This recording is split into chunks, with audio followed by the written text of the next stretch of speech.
ನಮಸ್ತೆ, welcome back to my YouTube channel. ಸಿಂಪಲ್ಲಾಗಿ hair ಆಯಿಲ್ನ ಯಾವ ರೀತಿ ಮನೇಲೇ ತಯಾರು ಮಾಡ್ಕೊಳ್ಳೋದು ಅಂತ ಹೇಳಿ ನೋಡೋಣ ಬನ್ನಿ. ಈ ಏರ್ ಆಯಿಲ್ನ ಯೂಸ್ ಮಾಡೋದ್ರಿಂದ ನಿಮ್ಮ ಏರ್ ಫಾಲ್ ಆಗಿರ್ಬೋದು, ಡ್ಯಾಂಡ್ರಫ್ ಆಗಿರ್ಬೋದು ಎಲ್ಲ ಕೂಡ ಕಡಿಮೆ ಆಗಿ ಏರ್ ಗ್ರೋತ್ ಕೂಡ ತುಂಬಾ ಚೆನ್ನಾಗಾಗುತ್ತೆ. ಏರ್ ಅಂತೂ ತುಂಬ ಸಿಲ್ಕಿ ಆ್ಯಂಡ್ ಸಾಫ್ಟಾಗಿ ಬೆಳೆಯುತ್ತೆ. ಇನ್ನು ಅದಕ್ಕೂ ಮುಂಚೆ ಯಾರೆಲ್ಲ ನನ್ನ ಚಾನಲ್ನ ಸಬ್ಸ್ಕ್ರೈಬ್ ಮಾಡದೆ ನೋಡ್ತಾ ಇದ್ದೀರೋ ಚಾನಲ್ನ ಸಬ್ಸ್ಕ್ರೈಬ್ ಮಾಡ್ಕೊಳ್ಳಿ. ಹಾಗೆ ಪಕ್ಕದಲ್ಲಿರುವಂಥ ಬೆಲ್ ಐಕನ್ನ ಪ್ರೆಸ್ ಮಾಡಿ. ಇನ್ನು ಏರ್ ಆಯಿಲ್ನ ಮಾಡೋದಕ್ಕೆ ನಾನೇನು ಇಂಗ್ರೀಡಿಯೆಂಟ್ಸ್ನ ಯೂಸ್ ಮಾಡ್ತಾಯಿದ್ದೀನಿ ಅಂತ ಹೇಳಿ ನೋಡೋಣ ಬನ್ನಿ. ಇನ್ನೂ ಒಂದು ಪಾತ್ರೆ ತೊಗೊಂಡಿದ್ದೀನಿ. ಅದಕ್ಕೆ ನಾನು ಪ್ಯೂರ್ ಕೋಕೋನಟ್ ಆಯಿಲ್ ಅಂದರೆ ಗಾಣದಲ್ಲಿ ಕೊಬ್ಬರಿನ ಮಾಡಿಸಿ ಆಯಿಲ್ನ ರೆಡಿ ಮಾಡಿಸಿರೋಂಥ ಆಯಿಲ್ನ ಯೂಸ್ ಮಾಡ್ಕೋತಾ ಇದ್ದೀನಿ. ನಾನಿವಾಗ ಜಸ್ಟು ಒಂದು ಅರ್ಧ ಲೀಟ್ರಷ್ಟು ಕೊಬ್ಬರಿ ಎಣ್ಣೆನ ತೊಗೊಂಡಿದ್ದೀನಿ. ಇದಕ್ಕೆ ನಾನು ಬೆಟ್ಟದ ನೆಲ್ಲಿಕಾಯಿ ಎಣ್ಣೆನೂ ಕೂಡ ಸೇರಿಸ್ಕೋತಾ ಇದ್ದೀನಿ. ಈ ಬೆಟ್ಟದ ನೆಲ್ಲಿಕಾಯಿ ಎಣ್ಣೆ ಬಂದು ಆಯುರ್ವೇದಿಕ್ ಶಾಪ್ಗಳಲ್ಲಿ ಸಿಗುತ್ತೆ. ಬೆಟ್ಟದ ನೆಲ್ಲಿಕಾಯಿ ಆಯಿಲ್ ನೋಡಿ ಯಾವ ಥರ ಗ್ರೀನ್ ಕಲರ್ ಆಗಿದೆ. ಇದನ್ನು ಯೂಸ್ ಮಾಡೋದ್ರಿಂದ ಏರ್ ಫಾಲು ಕೂಡ ಕಂಟ್ರೋಲ್ ಆಗುತ್ತೆ ಆ್ಯಂಡ್ ಏರ್ ಗ್ರೋತ್ ಅಂತೂ ತುಂಬಾ ಚೆನ್ನಾಗಾಗುತ್ತೆ.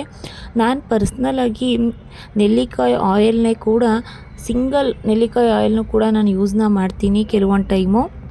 ಸೊ ಏರ್ ಕಂಡೀಷನ್ ಅಂತೂ ತುಂಬಾ ಚೆನ್ನಾಗಿರುತ್ತೆ. ಇದಾದಮೇಲೆ ಹರಳೆಣ್ಣೆ, ಎಲ್ರಿಗೂ ಗೊತ್ತಿರೋ ಹಾಗೆ ಹರಳೆಣ್ಣೆನ ಯೂಸ್ ಮಾಡಿದ್ರೆ ಕೂದಲು ತುಂಬ ಸ್ಟ್ರಾಂಗ್ ಆಗಿ ಬರುತ್ತೆ. ಇದಾದಮೇಲೆ ನಾನು ಯೂಸ್ ಮಾಡ್ತಾ ಇರೋವಂಥದ್ದು ಬಂದು ಮಸ್ಟರ್ಡ್ ಆಯಿಲ್. ಸೊ ಸಾಸಿವೆ ಎಣ್ಣೆ ಅಂತ ಹೇಳ್ತೀವಲ್ವ, ಈ ಸಾಸಿವೆ ಎಣ್ಣೆನ 50 ಗ್ರಾಮಷ್ಟು ಸಾಸಿವೆ ಎಣ್ಣೆನ ಹಾಕ್ತಾಯಿದ್ದೀನಿ. ಈ ಸಾಸಿವೆ ಎಣ್ಣೆನ ಯೂಸ್ ಮಾಡೋದ್ರಿಂದನೂ ಕೂಡ ನಮ್ಮ ಏರ್ ಗ್ರೋತು ತುಂಬಾ ಚೆನ್ನಾಗಾಗುತ್ತೆ.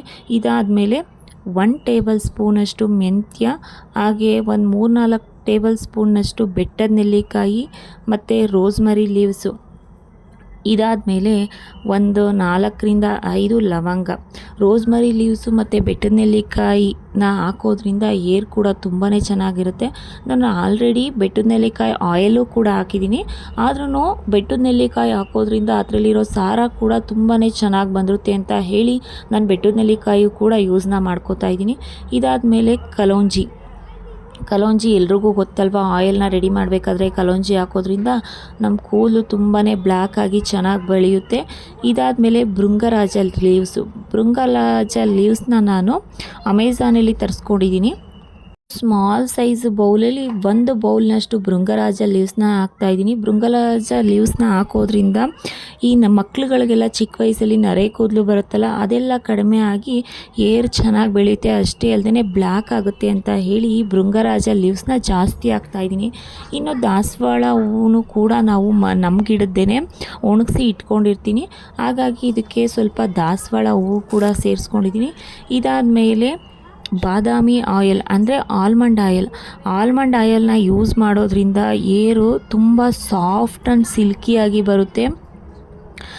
ಆಲ್ಮಂಡ್ ಆಯಿಲ್ನ ಯೂಸ್ ಮಾಡೋದ್ರಿಂದ ನಾವು ಆಯಿಲ್ನ ಎಷ್ಟೇ ವರ್ಷ ಇಟ್ಟರೂ ಕೂಡ ಆಯಿಲ್ಲು ಸ್ಮೆಲ್ ಬರಲ್ಲ. ಕೆಲವೊಬ್ಬರು ಹೇಳ್ತಾ ಇರ್ತಾರೆ, ನಾವು ರೆಡಿ ಮಾಡಿಟ್ಟಿರೋಂಥ ಆಯಿಲ್ಲು ಒಂಥರ ಸ್ಮೆಲ್ ಬಂದ್ಬಿಟ್ಟಿದೆ, ಹಾಕ್ಕೊಳ್ಳೋಕ್ಕೆ ಆಗ್ತಾಯಿಲ್ಲ ಅಂತ ಹೇಳಿ ಕೆಲವೊಬ್ಬರು ಹೇಳ್ತಾ ಇರ್ತಾರೆ. ಈ ಆಲ್ಮಂಡ್ ಆಯಿಲ್ನ ಯೂಸ್ ಮಾಡಿ ನೋಡಿ, ಆಯಿಲ್ ಅಂತೂ ತುಂಬಾ ಘಮ ಅಂತ ಇರುತ್ತೆ.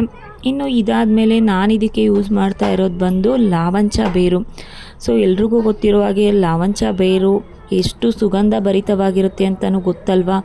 ಅದಕ್ಕಿಂತ ಹೆಚ್ಚಾಗಿ ನಮಗೆ ಏರ್ಗಂತೂ ತುಂಬಾ ಒಳ್ಳೆಯದು. Hair fall, air control, air growth ಆಗಿ ಮತ್ತು ಡ್ಯಾಂಡ್ರಫ್ ಎಲ್ಲ ಕಂಟ್ರೋಲ್ ಆಗೋಕ್ಕೆ ಲಾವಂಚ ಬೇರು ಕೂಡ ತುಂಬಾ ಹೆಲ್ಪ್ ಆಗುತ್ತೆ. ಆಯಿಲ್ ನೋಡ್ತಾ ಇದ್ದೀರಲ್ವ ಯಾವ ರೀತಿ ಕುದೀತಾ ಇದೆ ಅಂತ ಹೇಳಿ.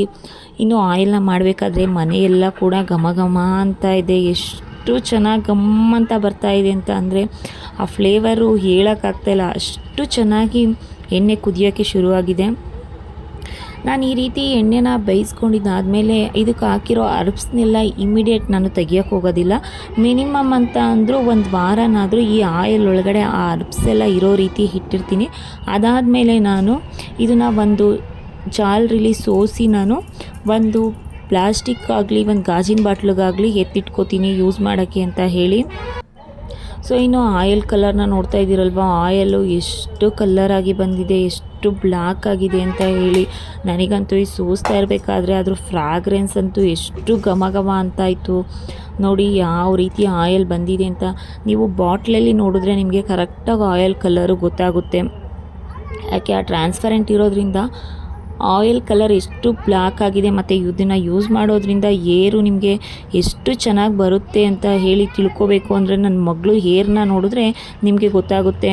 ವೀಕ್ಲಿ 2 ಟೈಮ್ಸ್ ಮಾತ್ರ ನಾನು ನನ್ನ ಮಗಳು ಹೇರ್ಗೆ ಈ ಆಯಿಲ್ನ ಹಚ್ಚೋದು. ನೋಡ್ತಾ ಇದ್ದೀರಲ್ವಾ ಅವಳ ಆಯಿಲು ಎಷ್ಟು ಲಾಂಗಾಗಿ ಎಷ್ಟು ಬ್ಲ್ಯಾಕ್ ಆಗಿದೆ ಅಂತ ಹೇಳಿ.